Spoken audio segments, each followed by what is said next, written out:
share information, so definitely feel free to touch base with me.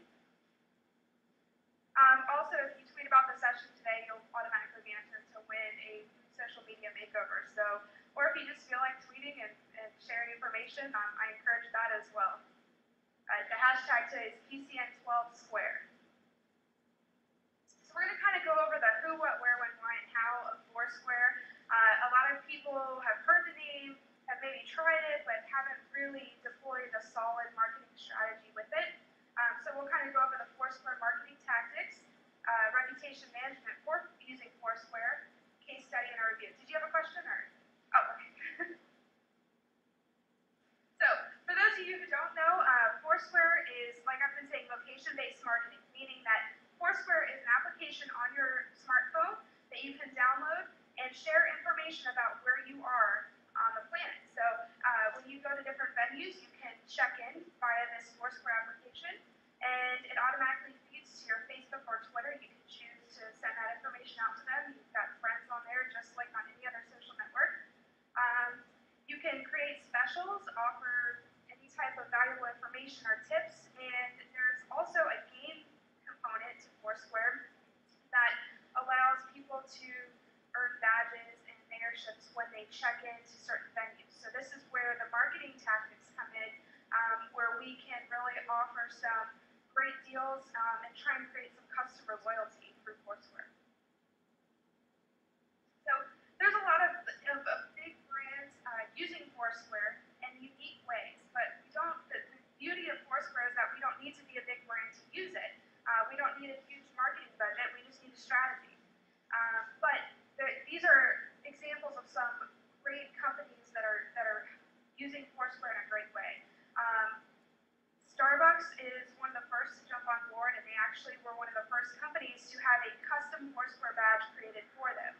So when the patrons check in at Foursquare so many times, they earn this special badge. So again, it kind of creates that exclusivity of being a Starbucks patron.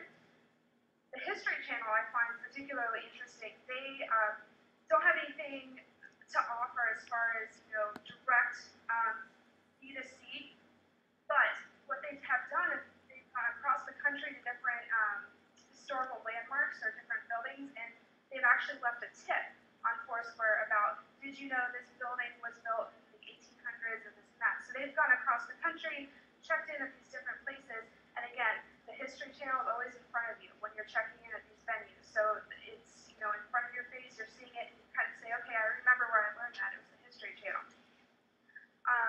Also, the BART transportation system in the Bay Area in California, they use this where you can check in at the different stops. It's a really cool thing, and that was actually started by the customers first, and then the transportation system kind of caught on afterwards and decided that they could take advantage of it.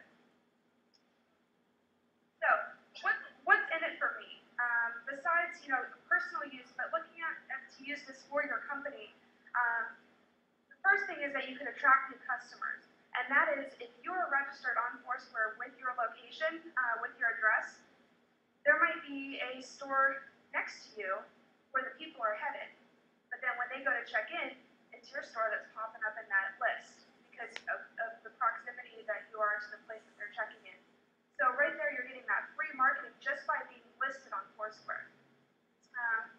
Then you can also, for those customers that are checking in on Foursquare, you can reward them by encouraging them to return, and you can also create specials for people checking in. You can set different points. So on the 5th check-in, you get a free beer. The mayor always gets a free coffee. Things like that. And then there's another portion to it, and this is where I think a lot of the B2B companies can kind of join in, because a lot of times people get discouraged when it's the B2C companies always have the easy marketing, because it's like they've got something to offer. They can always offer a gift or a coupon or something. B2B is a little tougher.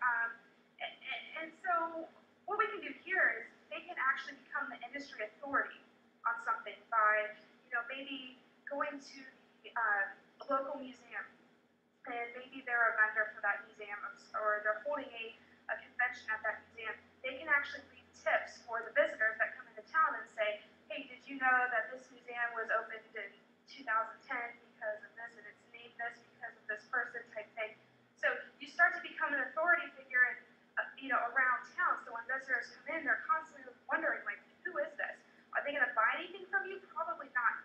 again, it's that track back to your website or some type of like buzz about your business. So there are ways that both B2B and B2C companies can use Foursquare.